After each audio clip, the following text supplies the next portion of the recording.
السلام علیکم ورحمۃ اللہ وبرکاتہ۔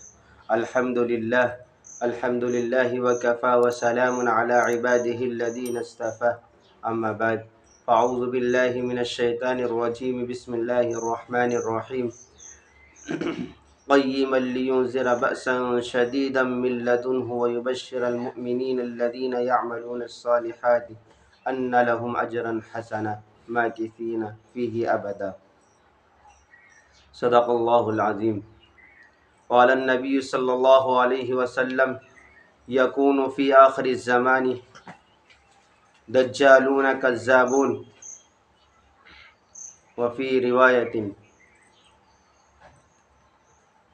محترم سامعین و ناظرین، میں نے قرآن کریم کی آیت کو پڑھا، پھر حدیث پاک کو پڑھا۔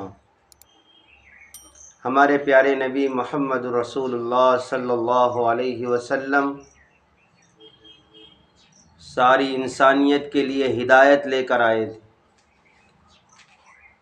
اور قیامت تک کا علم ہمارے نبی صلی اللہ علیہ وسلم نے امت کے حوالے کیا، اور سارے علوم کو بتلایا، سارے طریقے کو بتایا، اور ایک عملی زندگی گزار کر بھی دکھائی۔ ایک مرتبہ نبی علیہ السلام نماز پڑھا کر فارغ ہوئے اور ممبر پر تشریف لے گئے،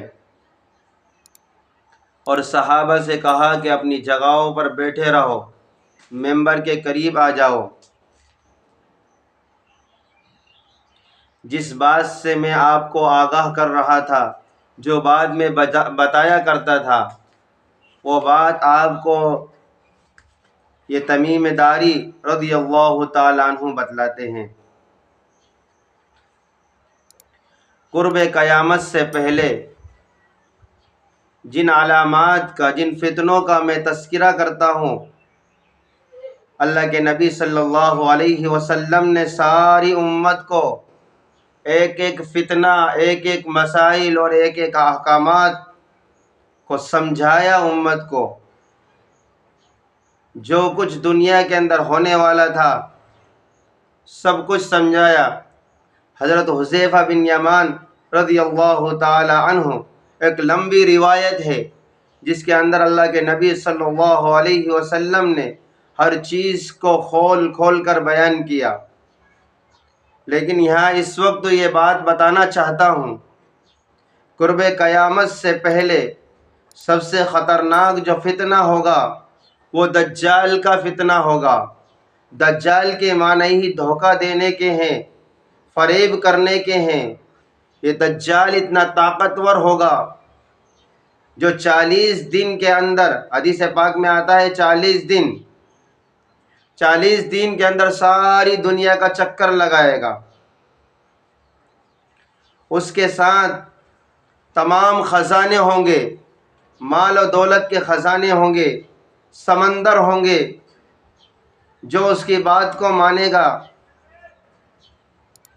اس کو وہ خوش کر دے گا، جو اس کی بات کو نہیں مانے گا وہ اس کے ہاتھ سزا پائے گا، اور ایک نقلی جنت اور جہنم اس کے ہاتھ میں ہوگی۔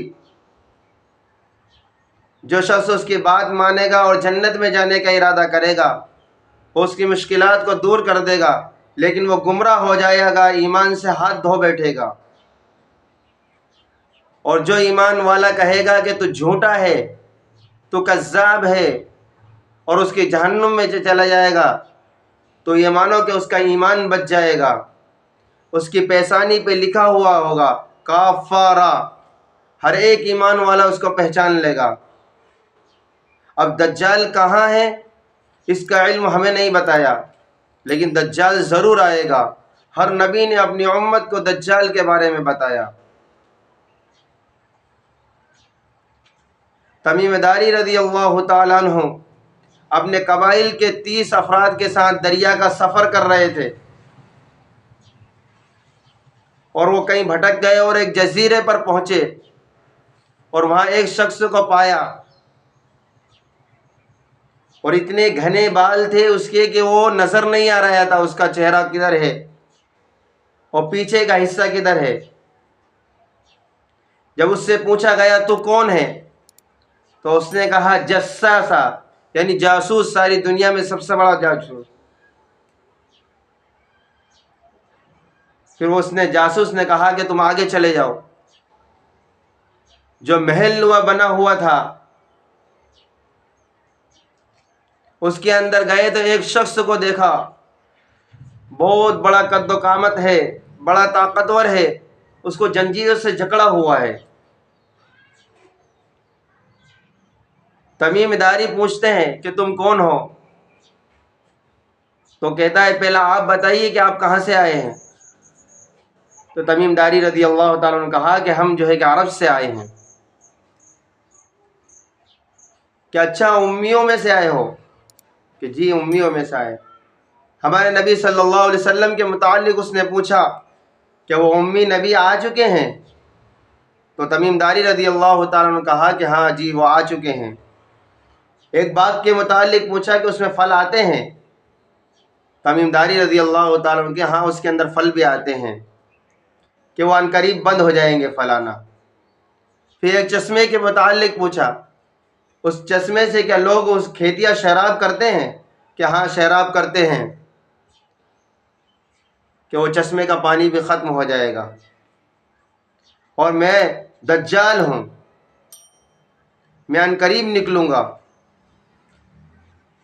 محترم سامعین، میں اسی کے اوپر کہتا ہوں کہ اللہ کے نبی صلی اللہ علیہ وسلم نے ہر فتنے سے اپنی امت کو آگاہ کر دیا، اس لیے ہمیں بھی اس سے بچنے کی جو ہے کہ دعائیں بتائی ہیں۔ ہمارے نبی صلی اللہ علیہ وسلم دعا فرمایا کرتے تھے، اللہم انی اعوذ بک من فتنۃ المسیح الدجال۔ اللہ کے نبی نے فرمایا جو ہر جمعے کو سورہ کہف پڑھتا ہے اللہ تبارک و تعالیٰ اس کو دجال کے فتنے سے اس کو محفوظ فرما دیتے ہیں۔ اس لیے ہم تمام سامعین و ناظرین سے درخواست کرتے ہیں کہ دجال کے فتنے کے لیے اللہ تبارک و تعالیٰ سے دعا بھی کریں اور سورہ کہف کا اہتمام بھی کریں۔ اللہ تبارک و تعالیٰ مجھے بھی و تمام سامعین و ناظرین کو عمل کرنے کی توفیق عطا فرمائے۔ وآخر دعوانا الحمدللہ رب العالمین۔